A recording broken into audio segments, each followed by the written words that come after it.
Take it away, Dorothy. Okay, it's my pleasure to introduce Jaclyn Westlake, author of Lucky Break, for our discussion tonight. Before I introduce you, Jaclyn, let me tell you how much I enjoyed Lucky Break. It involves secrets, confessions, apologies, planning, a mystery, and a romance, all elements of a good story. I just love the well-drawn characters, the storyline, and the setting. But let me tell you about Jaclyn. She grew up in the Bay Area, San Mateo, California, to be specific, and lived in San Francisco for years after graduating from Chico State. She admits to nostalgia for city life and says that is evident in her writing. Although Jaclyn worked in the corporate world for years, she secretly always wanted to become a writer. Her addiction to books runs deep. She's loved reading for as long as she can remember. I think we can all relate to that. Her early favorites included Goosebumps, Little House on the Prairie, Babysitter's Club, Nancy Drew, and Little Women. Jaclyn lives in Southern California with her husband, Brian, and their mischievous dachshund mix, Indiana Jones. They adopted Indy from the Peninsula, Humane Society about 13 years ago, and he's such a sweet, hilarious, and loving boy.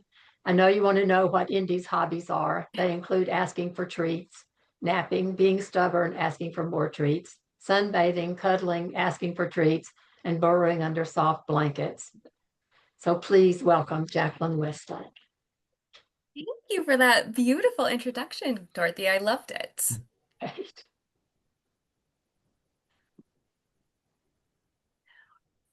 Do I start talking? Yes, would you? Yes, tell us the things that I left out.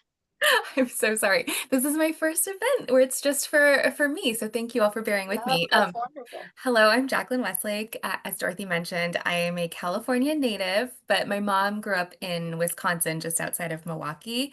So my summers were typically spent in the Midwest. So if you read Lucky Break, you'll see a lot of those themes and my nostalgia for not just city life, but for summers by the lake come through as well.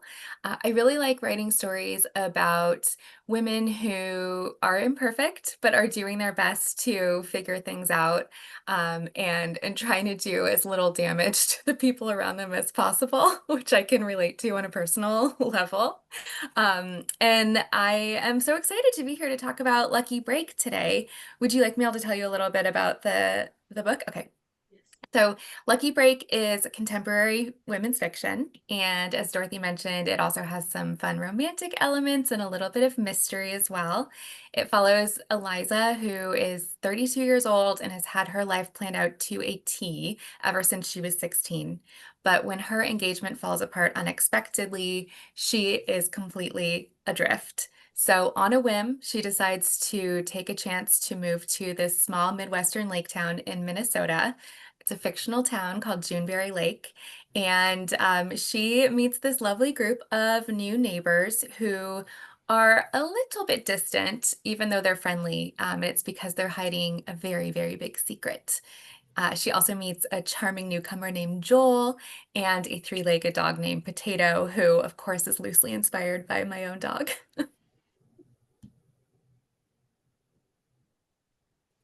I can attest that all three of us loved your book so much. And I would like to start with a question. So, Lucky Break is a book that you can judge by its cover because it is such a beautiful book. So, for you personally, do you prefer physical books, e-readers, audiobooks? What is your preference for format and why? I love a physical book. My husband is an e-reader, and it is a big bone of contention in our marriage. I can't believe he doesn't want to hold the book in his hand. He once told me, I don't like the energy it takes. Yes, he once said, oh, the energy to turn the page. It's too much when I'm laying in bed. I want to just press a button, which is fine, to each their own. But I love holding a book in my hand. I love the smell of a book. Lucky Break is my second book that was published. Dear Dottie was my first. It came out last year. And the very, very first thing I did when I got a copy was smell it. And it smelled great. I love it. So we can judge this book by the cover, by the fragrance. You Yes. choose the format of your preference. Speaking of which, do you have any input on the cover design or the audiobook narrator? That's a really fun question. So yes to both. I do have input, but I don't have final say. So my first book, Dear Dottie, had a great cover that I loved, and my editor decided to go back to the same illustrator for Lucky Break. So I love that they're kind of cohesive if you look at the two of them together. They sent me two different versions of Lucky Break cover options. So the other was Eliza like reclined in a chair with a little umbrella, kind of sitting back with a little drink. But I liked that the dog was a little bit easier to see on this cover. And something about the reflective pose felt more true to me. So I went with this option. As far as the audiobook narrator, that part's really, really fun and also very confusing because audiobook narrators are so incredibly talented. I've had so many people ask me, "Oh, are you going to narrate your own book?" No one wants that from me. Like, trust me, you do not want me narrating my own book. We need a professional. So it's really fun. I get an email with like 5 or so different options and samples of their work. So I get to listen and decide who I feel like captures the voice of what I'm going for best. And then I will tell my editor who I prefer, and fingers crossed she's available. And in this case, Amanda Ronconi was the narrator that I picked, and she was fantastic. She does all of the Midwestern accents. It's such a delight to listen to. I'm a huge audiobook fan as well as a physical book fan. I like to do both. So that's great that you get to have a say in that. Did you choose the same narrator as Dear Dottie? No, I was actually given a completely different set of narrators for Lucky Break. And I think part of that is in Dear Dottie, my main character is 24 years old. She's got a much younger voice. And in Lucky Break, Eliza is, a little bit more mature. So I think they were going for a different vibe. Wow, oh, that is fascinating to I know me. it's fun. Um, what were some of your favorite scenes from this book, and why did they stand out to you? Oh, that's fun.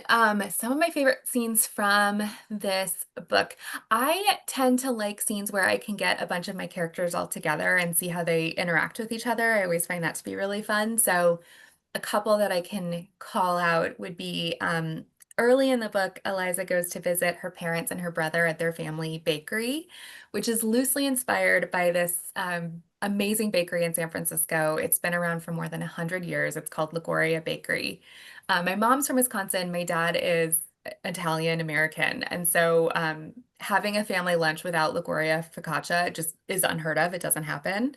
And they're very strict about the way you order. You need to know what you want when you go in. It's a tiny little hole in the wall bakery. Um, anyway, so writing that scene was fun because I got to, draw from my nostalgia for family focaccia. And I love seeing like families interact with each other. I love uncovering the dynamics. So Eliza's mom is very overbearing, very traditional Italian woman who, thinks pregnancy is contagious and is badgering Eliza about getting back together with her fiance, even though they are completely over. And her dad is kind of the peacemaker in the family. He smooths out her mom. He keeps everyone together. He's very supportive.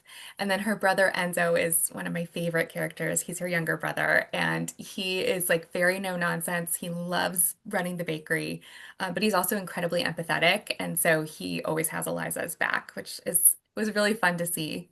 And then towards the end of the book, all the neighbors get together. Eliza hosts a lunch for them at their house, which happens to be like an Italian style family lunch. And just seeing all the different dynamics of the neighbors. We've got Bob, who's the grumpy octogenarian next door.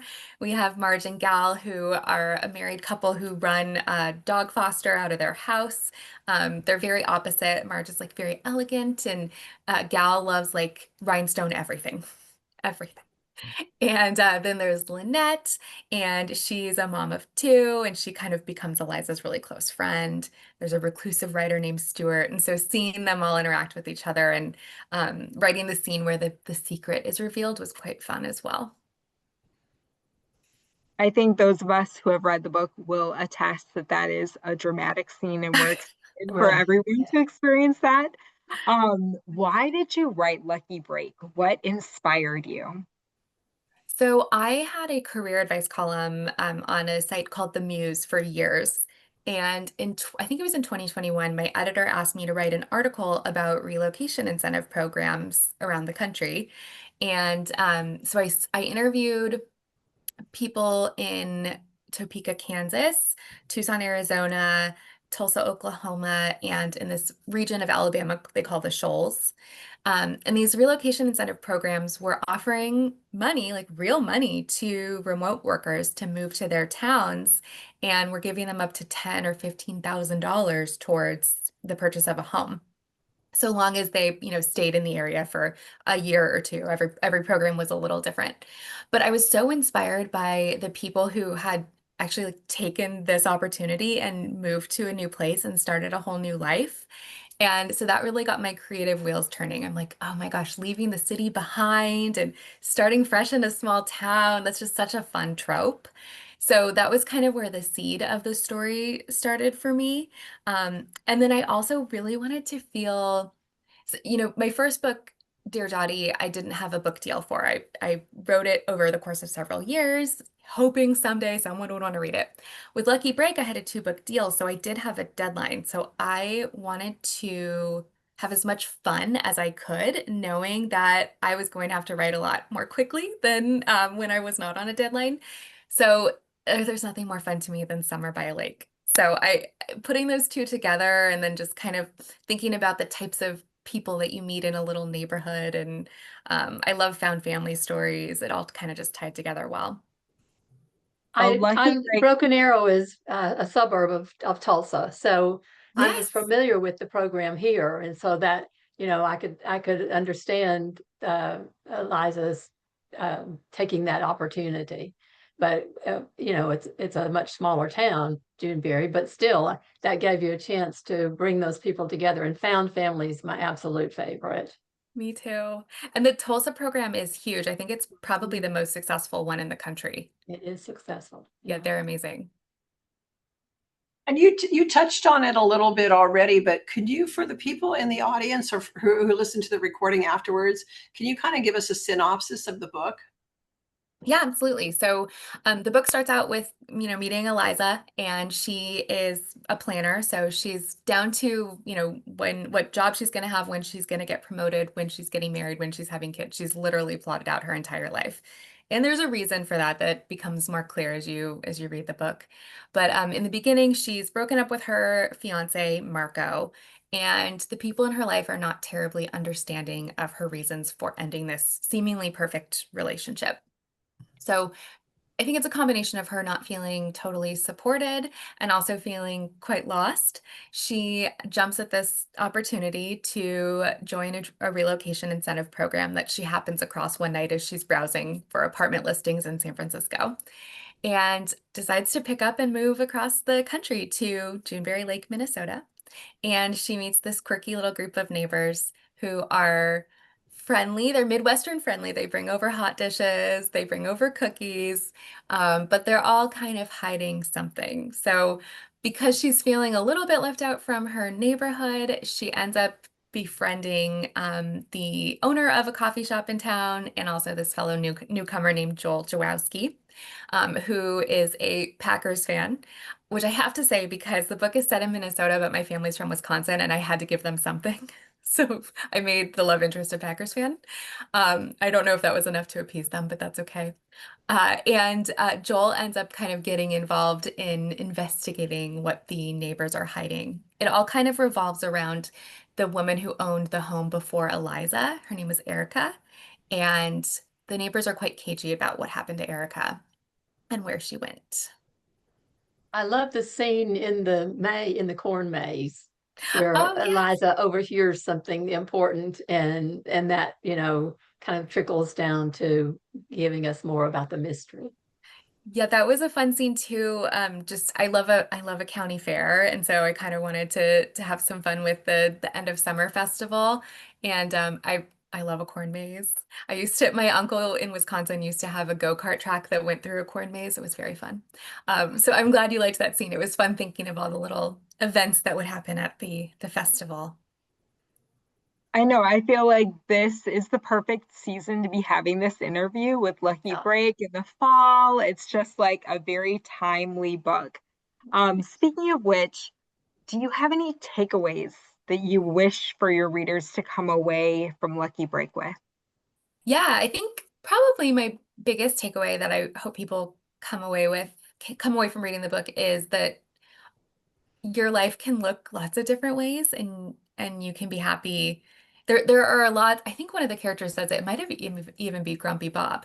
There's a million and one ways to be happy and a million and one more ways to be unhappy. And so you kind of do get to pick. Your circumstances shape you, but they don't have to define you. And that's really the lesson that Eliza learns throughout the story. And I think there are characters who embody that for her too. So yeah, that's Well, and the little town, Juneberry, almost closes down during the winter, and Eliza helps to give some ideas on how they could, optimize that and keep it open more, and so that brings in more people to the town, and that helps everybody. which I think, and thank you for calling that out because that is one of the things that I thought was so interesting about these relocation incentive programs because they're bringing fresh ideas, fresh perspectives into the town, and the hope is that people who move to a new town don't move there to recreate what they had before, but to bring themselves and their own skills and experiences and integrate into the town. It's interesting because there's a man in Topeka, Kansas, who, when I spoke to him in 2021, had just recently relocated from California. He bought this old Victorian home for like, I don't know, $28,000 or something, painful for me to hear as a Californian, and renovated it. And I actually got to meet him on my book tour. I ended up going to Topeka, Kansas, and he's running for city council. And I'm like, that's so cool. He completely reinvented his life, and now he's giving back to his community. So, yeah, I was happy to write that in for Eliza too. Love that. So you mentioned your previous novel. How does Lucky Break differ from anything that you've written before? Yeah, so my first novel is called Dear Dottie, and it's a of age story. My main character is, you know, just on the cusp of turning 25 and quite lost. And when her favorite great aunt passes away unexpectedly, it kind of sets her on this path of self-discovery. The more she learns about her great aunt, the more she learns about herself. And it's very much a family story, of course, found family elements. And it's really about adulting in your early 20s, that really murky time in your life where you're supposed to have everything figured out, but you don't have everything figured out and you're trying to fake it till you make it. So that was very much I guess, I don't know, I wouldn't say it was an entirely realistic story, right? It's fiction, but I didn't incorporate any big mystery elements or any whimsical romantic elements into Dear Dottie. So Lucky Break, I think, was just a lot more fun because it was really, really fun to write the mystery in, to create all these fun neighbors. And I think for me too, with Dear Dottie, pretty much everyone that we meet in that book, Rosie's known, my main character is known for her whole life, more or less. And in Lucky Break, Eliza is meeting all of these new people for the first time. So I was getting to meet the characters along with her, which was quite fun to write. Um, yeah, I think the word that just keeps coming to mind is it was just more fun. Ah, I think we as readers can sense that there's just a joy in Oh, like a joyfulness and an exuberance in reading the novel. So I feel like your experience writing the novel comes through to the reader as well. oh, I'm so happy to hear that. Good. Yes. So speaking of which, the writing process, are you a plotter or a pantser? I'm a planster. I'm a Oh, I'm a hybrid. I love that. So for anyone who doesn't know, in the writing community, there are plotters. There are people who will plot their entire novel from start to finish before they start writing. And then there are pantsers who kind of fly by the seat of their pants and just write as they go. These people are a mystery to me. I could never sit down and have no idea what I'm going to write.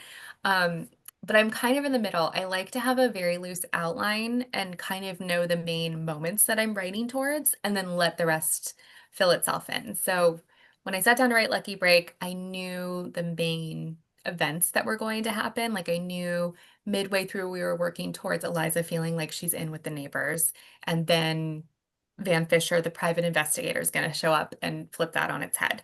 I knew how it was going to end, but there were fun little surprises on the way. Like, oh, I should put, yeah, Joel and Eliza need to go out on a pedal boat. Let's send them out on a cute little date slash non-date. Those kind of things are surprises for me, which is fun. I That's so found the fun. excuse me. I found the characters really relatable. So how do you approach writing them so that others are going to relate to them? I think I'm so happy that you find them relatable. That's really important to me as I'm writing these characters. I The best explanation I've been able to come up with is I spent so much time, especially when I was younger, being the quiet one, and I did a lot of observing. And I don't know if that was because I felt socially awkward or what, but I feel like I have this cache of, mannerisms and ways that people say things. And um, so I think that's part of that helps my characters feel very real. I love people. I enjoy being around people and like listening to them talk. And I've done that a lot throughout my life. And I also, because in my past career, I was a recruiter. And so I've interviewed probably thousands of people. I lost track at a certain point, and I wanted to hire every single one of them. I have a bias towards liking people. And so I think getting to meet people, I was a recruiter in San Francisco, so I met people from lots of different walks of life, gave me a lot of empathy and understanding. And so, yeah, I think weaving those observations together helps create a relatable character. Yes.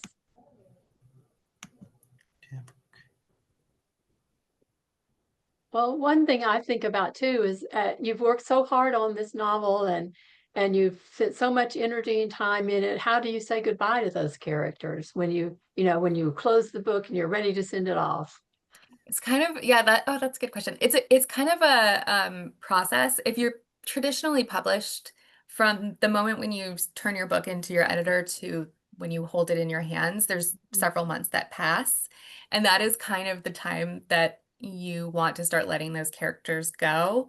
Because as soon as the book goes up on NetGalley for early reviewers, those are not your characters anymore. It's not Right. your book anymore. It's, Yeah. it's the reader's book. So yeah, it is really hard to say goodbye to them. I think what's nice about the process though is it can be quite gradual because you send your book in, you get notes back from your editor. You send it in again, you get the line edits. You got to make sure that all the punctuation's right. So you're kind of slowly releasing it. And then, yeah, once you get the cover, once you see that it's live on Amazon, those are the little mile markers where okay, we're getting to the end and saying goodbye. But it's definitely not a situation where I can finish one and then pick up and start writing the other. I have to, you know, Yeah. I have to A grieve my little, characters a little bit before yeah, I start the next one. a little downtime. A little downtime, exactly. Did you have a question, Simon? You had your hand I raised had, up. well, I had two questions, but I can't remember one of them. But the one I do remember right now is: have you considered branching out to other genres, like let's say like historical fiction or mystery or fantasy, or are you kind of like a contemporary fiction author only?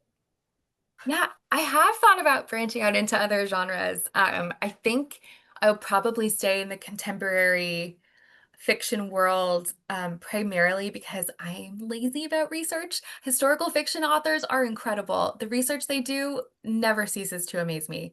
Um, but because I like being able to really dig into the characters and spend my time there, I would probably not write historical fiction. But I am working right now on a murder mystery that's set on a boat and in the like yacht club world.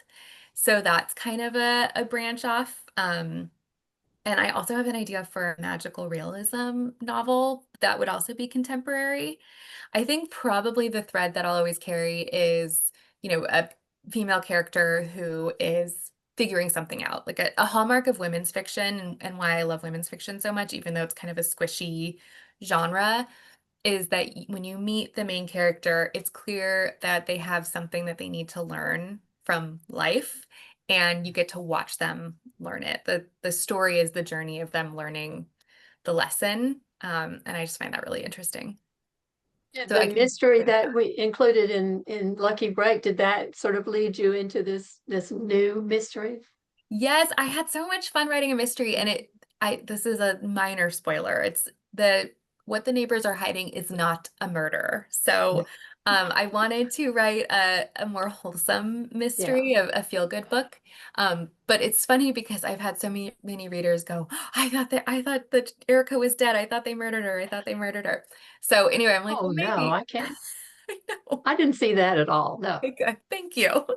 But I'm like, well, maybe I should just go all in and give it a try, give it a whirl, push someone off a boat and see what happens. Yeah. That is a quote. I love that.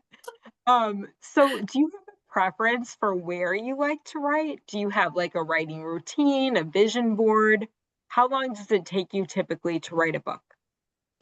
So with my first draft, I try and write it quickly. I'll try and do it in like 3 months or so. They say that when you write the first draft, you're telling the story to yourself.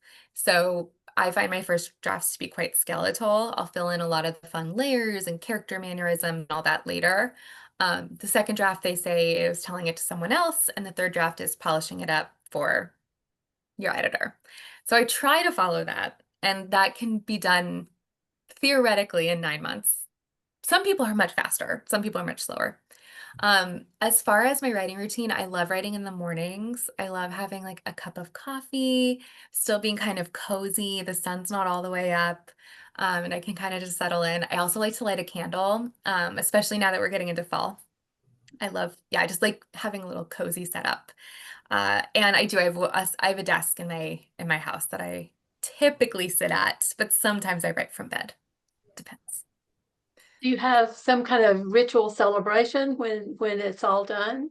Yes, martinis with my husband. Oh, okay, that's great. Well, he has a margarita, but yes, I got into this habit when I was writing my first book because I was in a writing program, and I was very clear-eyed because I got to talk to so many other writers and authors that, not every book gets published, and so celebrate every milestone. So I got into a habit of finishing a draft. We have to go do something to celebrate. Let's go to dinner. Let's have a martini. I submitted my book to an agent. Okay, let's go do something fun to celebrate. So I do try and make fun little milestones out of it because every step is an accomplishment. This is a very, very fun and hard job to have. So yeah, I try and have a little ritual every time. Oh, That's that is just important. a Yes. beautiful life lesson in general. Like look Yes, for ways to anything. celebrate and make the most of each moment. That's Yes. so great. I am like, did you finish writing your resume? Go do something to reward yourself. You deserve a coffee. Do something fun. Yeah. Yeah.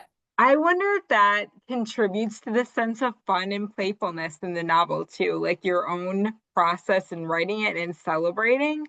I think that influences the whole vibe of the genre of the novel. Oh, Um, good. so what were the main themes or messages of the book? And I think you touched on this a little bit. And who was your favorite character? Oh my gosh, favorite character is always hard. Okay, themes and messages of the book. One of the themes that comes through more so towards the end of the book is the community and the really beautiful way that people can come together to take care of each other. That's what I really, really love about the neighbors in Juneberry Lake on Loon Lane. So community, found family, self-acceptance is a really, really big one. I chose a storyline that Eliza is working through because that is a tough pill to swallow in real life if someone's facing that. And I think people carry a lot of shame about it, and they shouldn't, but they do. And so I really wanted to show a character making peace, grieving, accepting, and then building a really, really beautiful life in spite of what the world threw at her. Yeah. And then also fun, because I like fun. and nice people. Okay, and favorites? Favorite characters? Favorite characters. Okay, so one of my favorite characters is Enzo, Eliza's brother. He's just a doll. Enzo has autism, so he's an excellent baker. He's like very meticulous. And he sometimes will talk too much about baking, like that's his big hyper focus. But he will do things for Eliza that are way outside of his comfort zone because he loves her so much, and he finds these like, just really beautiful ways to show her he loves her. And he also gets a little like romantic subplot story too, which is really fun to watch because he's such a doll. And then my other favorite is Gal. She's got fire engine red hair, dripping in rhinestones, like glittery nails, and she runs a rescue for senior dogs and dogs with special needs. And like what I wouldn't do to sit down and have a cup of coffee with Gal. She's just a sweet open book. She's like the best of the Midwest, I feel. What do you enjoy about interacting with readers? Oh my gosh. So interacting with readers has been a surprisingly wonderful part of this job. When I first got published, I was so nervous how people would receive my writing. I kind of wanted to hide away from from readers and hearing their feedback. And of course, not everyone's going to like what I write. I know that. But this time around, going out on tour was really, really special because people, when I would do a signing line, would come up and tell me things that were really personal and really, really special to them. And they felt comfortable telling me those things because of what they had read in one of my books. They shared things about loss or their pets or their romantic partners. And just connecting with people in that way, that's surprisingly intimate, someone I've never met before, but we have so much in common and have like a shorthand for how we can talk to each other is really special.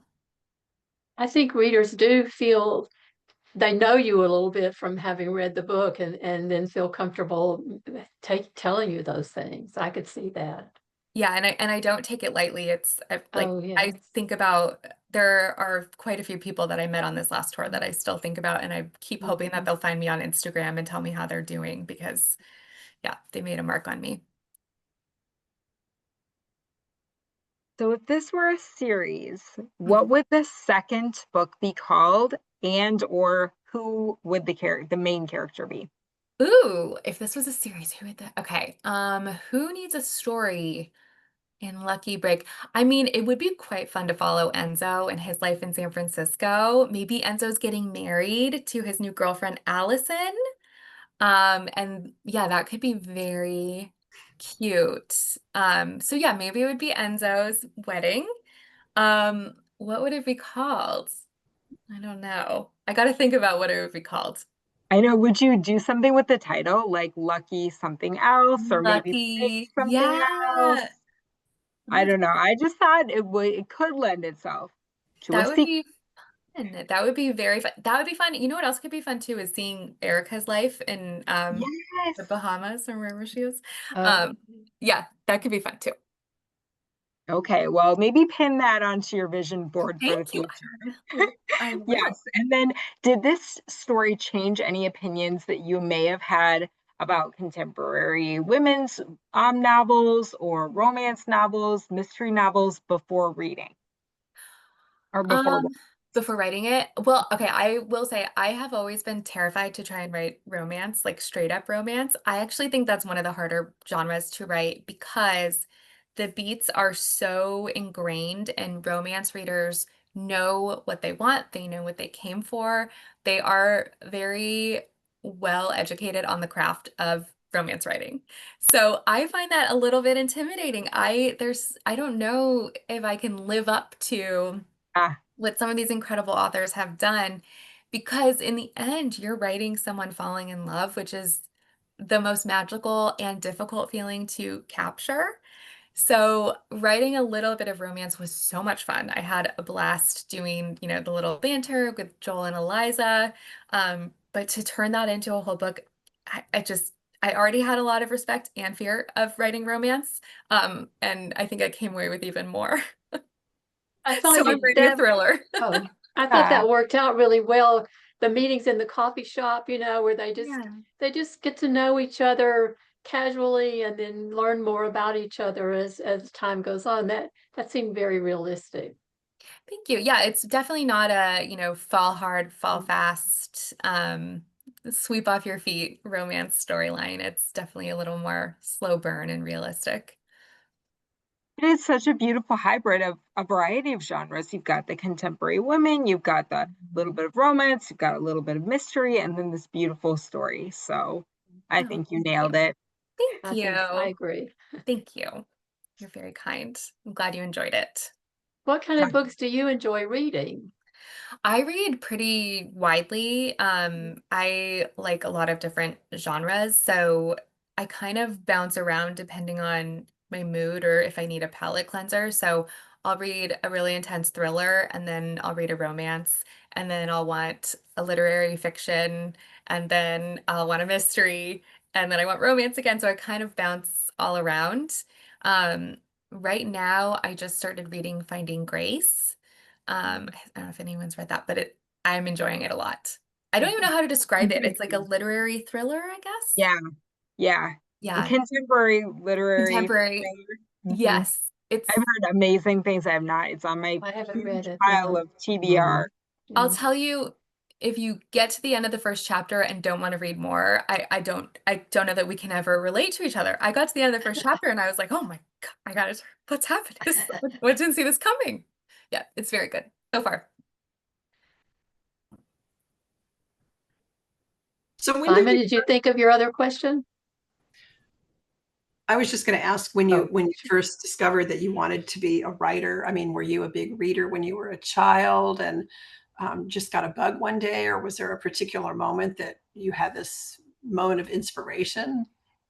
Yeah, I always loved reading, and then I found my yearbook from 5th grade. They asked all the 5th graders what they wanted to be when they grew up, and I said I wanted to be a writer in the yearbook. So I know I always had that idea in my head. And I was a very quiet kid who preferred to be with my books and to be quietly reading or writing stories. But then, life happened and I was a pretty practical young adult and I got a normal job. I didn't even consider studying English or literature. Um, I think What I was just your normal job? recruiting and then HR management.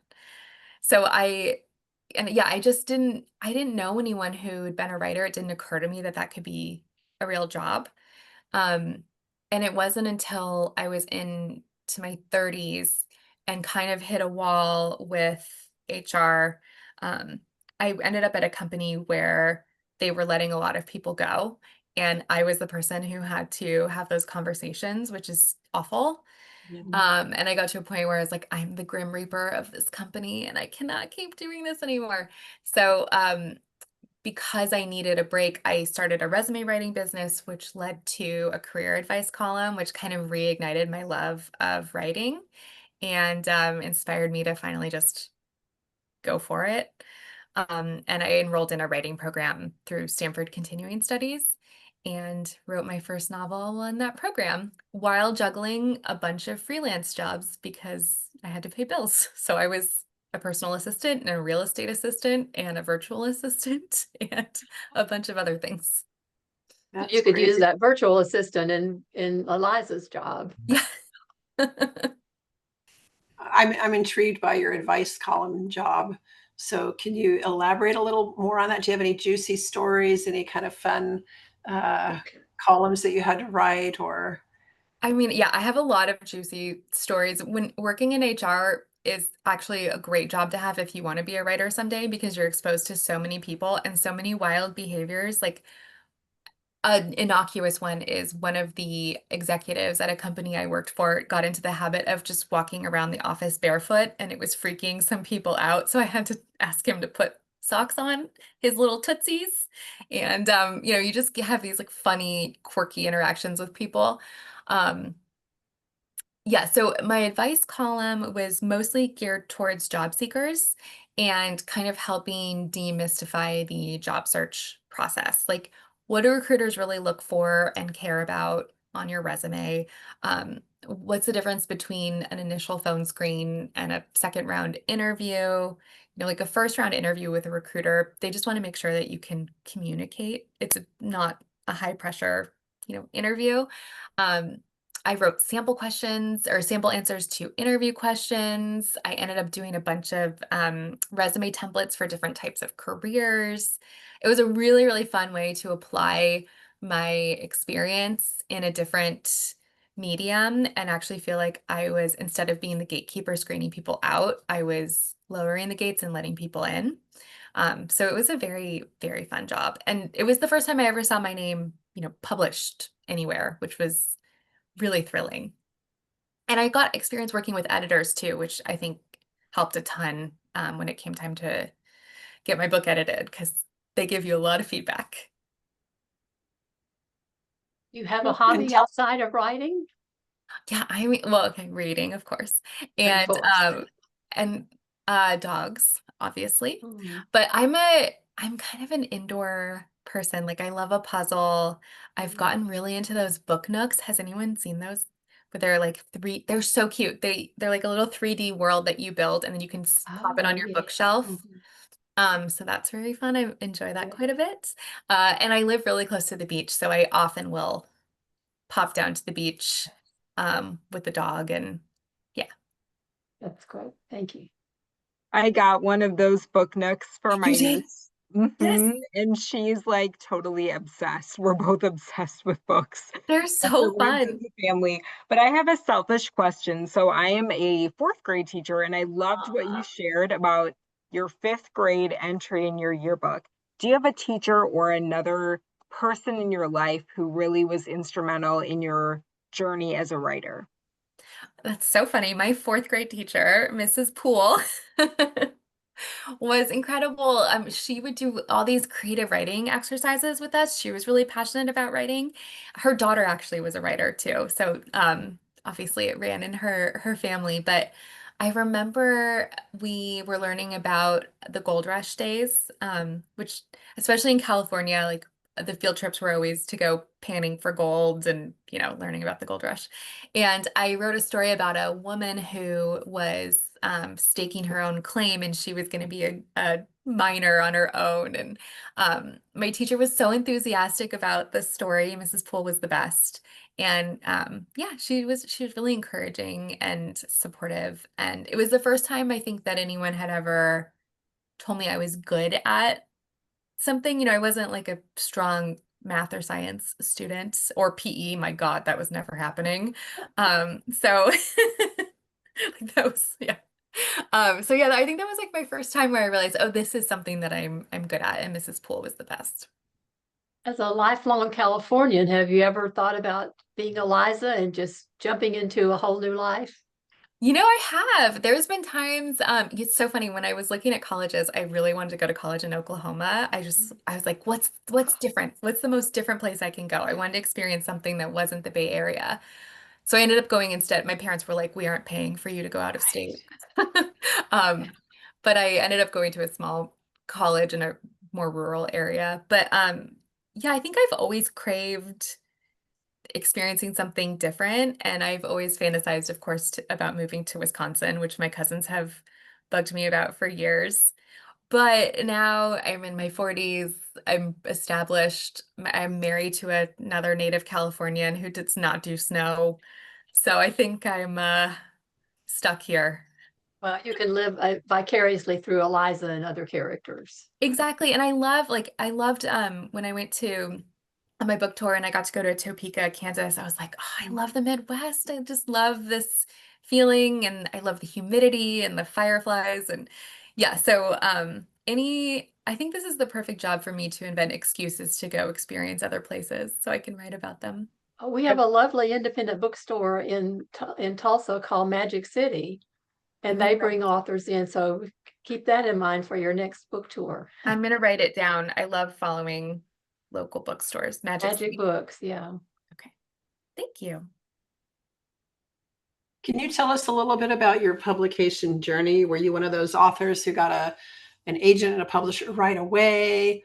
or, was it a long, 300 rejections like most authors get, or what was that experience like for you? Yeah, it certainly was not a right away experience. I queried about 100 agents, maybe 120, actually, if I think about it. I ended up signing with my agent, Rachel Beck. She was one of the first 5 agents I queried, but I didn't sign with her until 9 months after I queried her. Because, and the only reason that I ended up signing with her is I'd gotten an offer from another agent. So she finally went back and read my full book and then offered.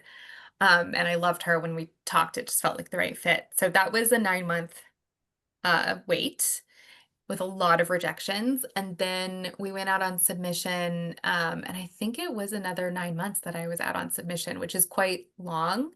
Um, and I ended up after that stretch getting offers from 4 different publishers. So it's called going to auction, which I was not expecting at all, especially given how long it had taken, how long I'd been on submission. And then ended up getting a 2 book deal, which again was a shock to me, but a thrilling one. But yeah, I mean, door to door, I started writing my first book, Dear Dottie, in 2018, and it was published in 2024. So it's a long road. Yeah, and I hear from so many authors, it's, so typical to get dozens, if not hundreds, of rejections. And I'm always amazed at the tenacity of true writers who just don't give up. And I'm always wondering in my mind, what is it that keeps you going? I mean, do you start to doubt yourself after a while, after rejection, or do you just know that this is the industry and you just have to keep going? I think it's both. I think what I really had going for me was, one, having worked as a recruiter, I was quite familiar with the process. Like, querying felt very similar to applying to a job to me. And I was well aware that, as when I'm screening applicants, I'd get hundreds of applications for every one job opening. And I always knew, that doesn't mean that these other people who I'm rejecting are bad. I only have one spot. And so I had that mentality, plus having been exposed to so many other writers who talked about their experiences. I did a lot of networking. I went to writing retreats. So I kind of knew what to expect, in terms of a longer journey. But I really think that there is a combination of delusion and certainty that true writers have, where you are just driven by something that is deeper than a conscious thought, that that someday your book is going to be published. You just know. I can't explain it. I just knew that I was supposed to be doing this, and not in a lofty woo-woo way. It was just something that I really felt like I needed to do. And yeah, I think there's like a nice balance of believing in yourself and just being completely delusional. And that's I how love you do it. a combination of delusion and certainty. I love that. Yes. Yeah. Well, I mean, Yeah. everyone I know that has read your book has loved it. And you don't Oh, hear that about many books that, I've never heard a negative thing about it. oh, So I wonder, do you get that kind of feedback? Do you get the crazy readers who insist on, picking it apart and finding fault with it and just like to antagonize authors? Or yeah, I've been lucky so far. I kind of have this belief that, um, people who like my book, I know that I will get along with them. So I feel like we've kind of all just found each other, and it's been very lovely. I've had a couple of funny messages. Like, one woman, this was for my first book, Dear Dottie. There's a storyline that happens on an animal sanctuary, and someone emailed me to say, I cringed when you called it hay, but it's supposed to be straw. The animals don't eat hay, they eat straw. I was oh my God. like, okay, what do you Oh, want me to do? But yeah. nothing too bad. I mean, my books are all, they're mid-list titles, so the reach isn't, what an Emily Henry gets. I'm sure she's had some wild messages. But so far it's actually been very like warm and fuzzy, and people have been quite nice. So book people are generally lovely people. I feel the same way. I feel like if I meet somebody who's an avid reader, I know I'm going to like them just because book people are really good people. Me too. I just think there's even if you're not consciously doing it, there is a level of empathy that you develop when you read a lot of books, and it makes it so much easier for you to relate to people that you meet, and it's so fun. Agreed. Agreed. And when in Well, doubt, you can always ask for book recommendations. So exactly, exactly. And so I know we're running short on time, but is there any other questions that anybody wants to ask, or Jaclyn, any thoughts that we haven't covered that you'd like to mention before we go? let me think if there's any other thoughts I'd like to share. I mean, I think just with my books, if you pick up Dear Dottie or you pick up Lucky Break, um, know that they are meant to feel like a hug, and without being terribly sappy. They're not sappy books. Like, real things happen in them, and they grapple with grief and infertility and infidelity and real life things. But at the end of the day, I write in my books a world as I wish the world could always be. And so people generally are trying to do the right thing and are generally kind to each other. There's usually only one or two characters who are irredeemable in my books. So pick it up if you want to feel uplifted. And don't we all need that right now? Exactly. Exactly. Yes. And I think unless there's anything else, I think that's a high note to finish on.